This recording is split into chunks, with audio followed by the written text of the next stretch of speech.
हाँ बेटा, इंटरमीडिएट लड़के होशियार हो जाएं। अब की बार उनके यहाँ जो अनसीन पैसेज आ रहा है वह बिल्कुल मॉडर्न टाइप आ रहा है।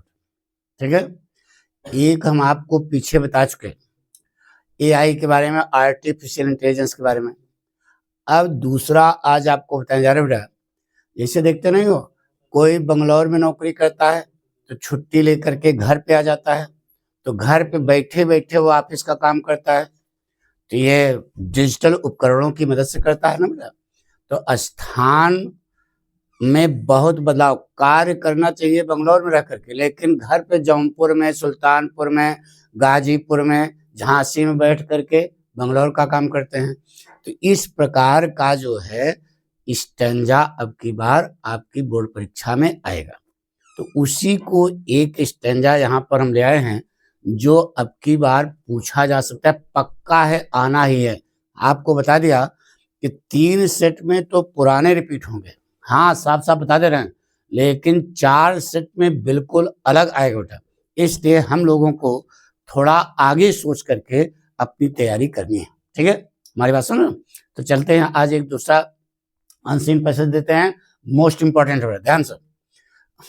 पहले जो स्टेंजा है उसको आप पढ़ो, और एक बार में समझ में आवे तो अच्छी बात है, नहीं तो उसको दोबारा फिर पढ़ो, फिर समझ करके प्रश्न का उत्तर आपको देना है। ठीक है, तो आइए देखते बेटा, सेंटेंस लगा बेटा। स्टेंजा क्या है?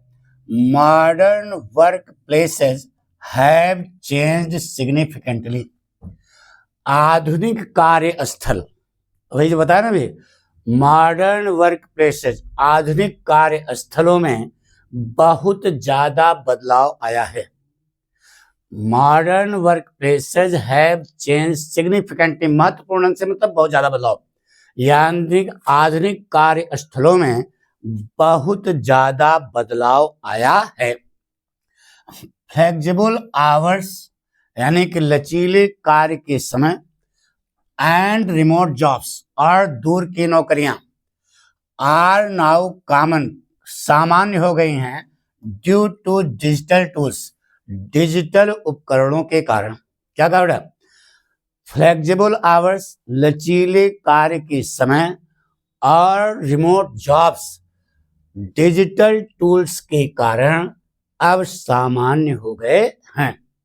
कहीं पर हो, लैपटॉप है, वहीं से काम कर दो।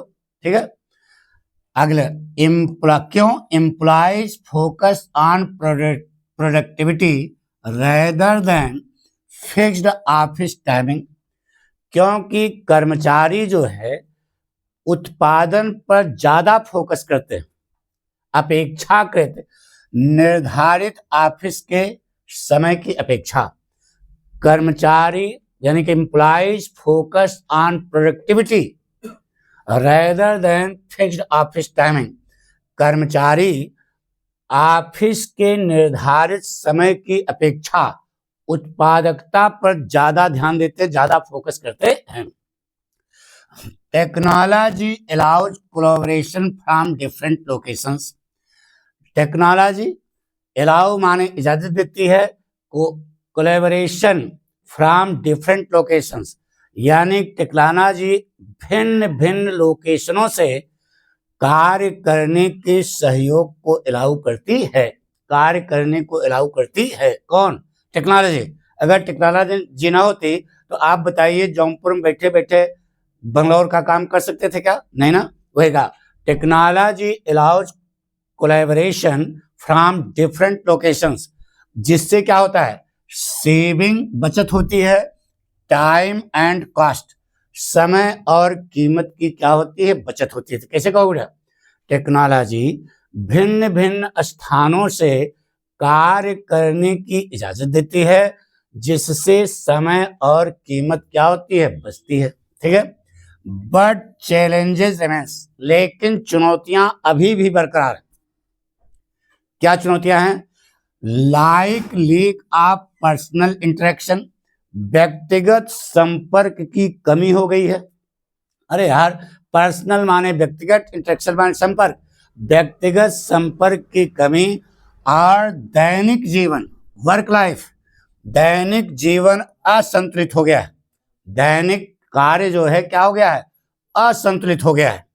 कह रहा है लेकिन चुनौतियां अभी भी बरकरार हैं, जैसे कि व्यक्तिगत संपर्क का अभाव हो गया है और दैनिक कार्य असंतुलित हो गए हैं।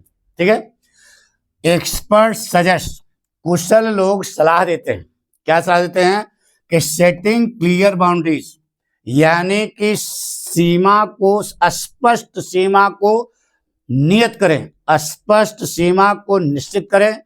एंड मेंटेनिंग डिसिप्लिन, और अनुशासन को मेंटेन बनाए रखें व्हाइल वर्किंग रिमोटली, जब आप दूर से काम कर रहे हो।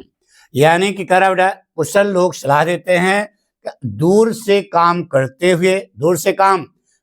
हुए स्पष्ट बाउंड्री को नियत करें और अनुशासन को मेंटेन करें। यह सलाह है किसकी, कुशल लोगों की।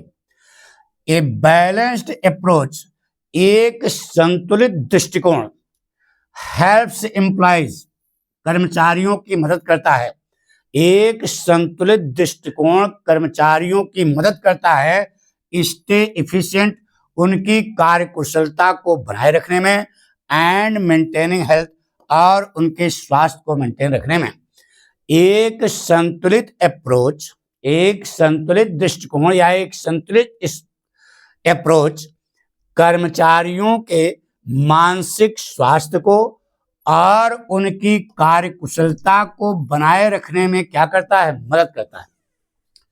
The work place of the future, भविष्य के जो कार्यस्थल हैं, ध्यान सुनो बेटा, भविष्य के जो कार्यस्थल हैं combines technology with human supervision for best result, यानी कि भविष्य के कार्यस्थल सबसे अच्छे परिणाम के लिए, भविष्य के कार्यस्थल सबसे अच्छे परिणाम के लिए ना टेक्नोलॉजी और मानव निगरानी की मांग करते हैं। ठीक है। यानी कि भविष्य के जो वर्कशॉप हैं वे भविष्य के जो कार्यस्थल हैं वह टेक्नोलॉजी और मानव निगरानी को अच्छे परिणाम, अगर मानव निगरानी होगी तो उसका अच्छा परिणाम देंगे, ये बता रहा हूं। इतना समझ गया ना, स्टैंजा आपको बिल्कुल क्लियर हो गया। अब इसके बाद आपका क्वेश्चन है, कुछ पढ़ लिया समझ में आ गया तो आपको इसका जवाब देना बेटा। देखिए अब पहला क्वेश्चन आपका है बेटा, ऊपर लिखे हुए answer number so and so, बड़ा ब्रैकेट, कंप्रहेंशन, फिर उसके बाद हेंस, आदि और अंत, स्टैंजा का शुरू से मॉडर्न से लेकर के रिजल्ट तक। इसके बाद फिर क्वेश्चन ऐसे उतारोगे। Question A, what changes have occurred in the work places recently, यानी कि what changes have occurred in work places recently, अभी हाल में कार्यस्थलों में क्या बदलाव आया है, यानी कि दूर से जब काम करते हैं तो क्या होता है।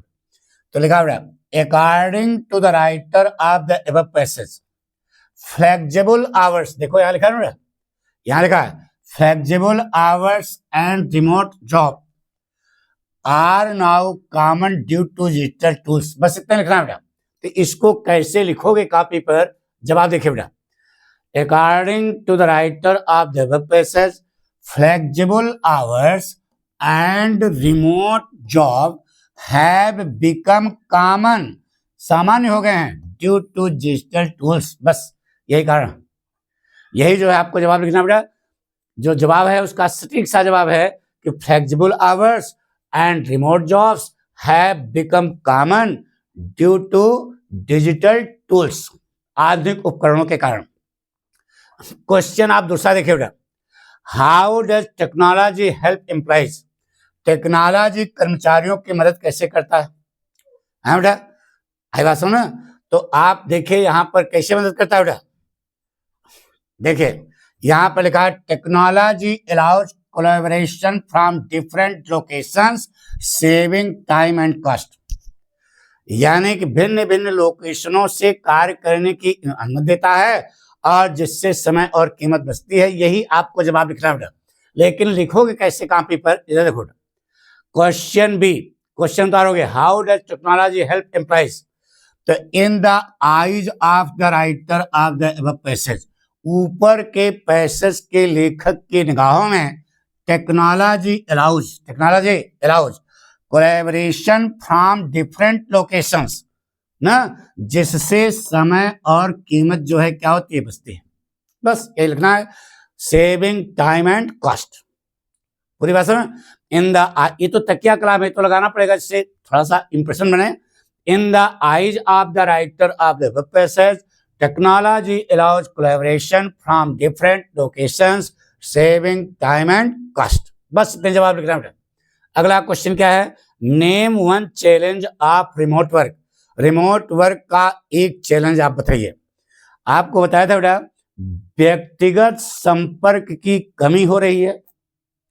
काम तो हो रहा है लेकिन व्यक्तिगत संपर्क की कमी हो रही है बेटा, और दैनिक कार्य असंतुलित हो रहा है। देखिए यहाँ स्टैंजा में लिखा है ना बेटा, देखिए तुमको दिखाते हैं।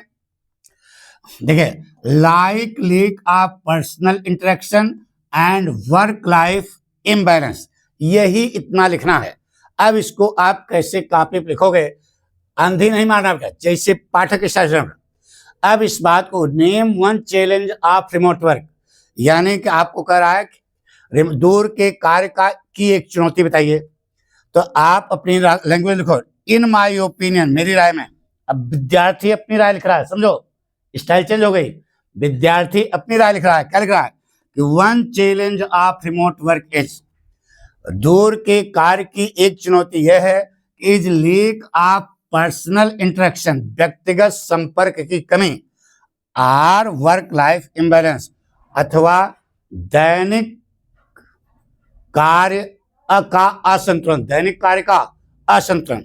दोनों में से आर लगा दिया बेटा, चाहे आप उसको देखो चाहे दो है ना, लेकिन हमने वहां आर लगा दिया तो एक ही तो हुआ, इसलिए आपका जवाब सही है। ठीक है, अब अगला क्वेश्चन है, explain how a balance approach improve work life balance. ठीक है, explain how a balance approach improve work life balance. तो इसको जो है आप कैसे लिखोगे, आप देखिए बेटा, यहां पर स्टेंजा में लिखा है बेटा क्या, setting clear boundaries and maintaining discipline while working in remotely. बस यही इतना जवाब है, setting clear boundaries and maintaining discipline while working remotely.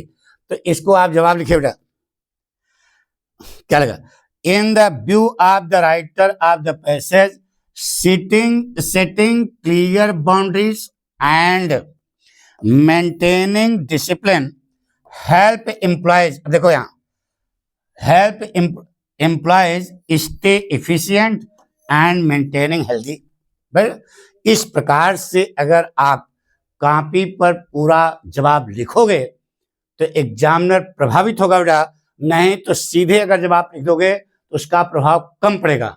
हम आपको बता रहे हैं बेटा कि एक ऐसी first impression is last impression, अगर आपका पहला क्वेश्चन जोरदार एग्जामिनर के दिमाग में आ गया तो आपको पूरे के पूरे नंबर देता बेटा, तब उसका मूड बन जाता है कि लड़का टॉपर है, अच्छा है इसको, लेकिन लिखने की स्टाइल यही होनी चाहिए बेटा।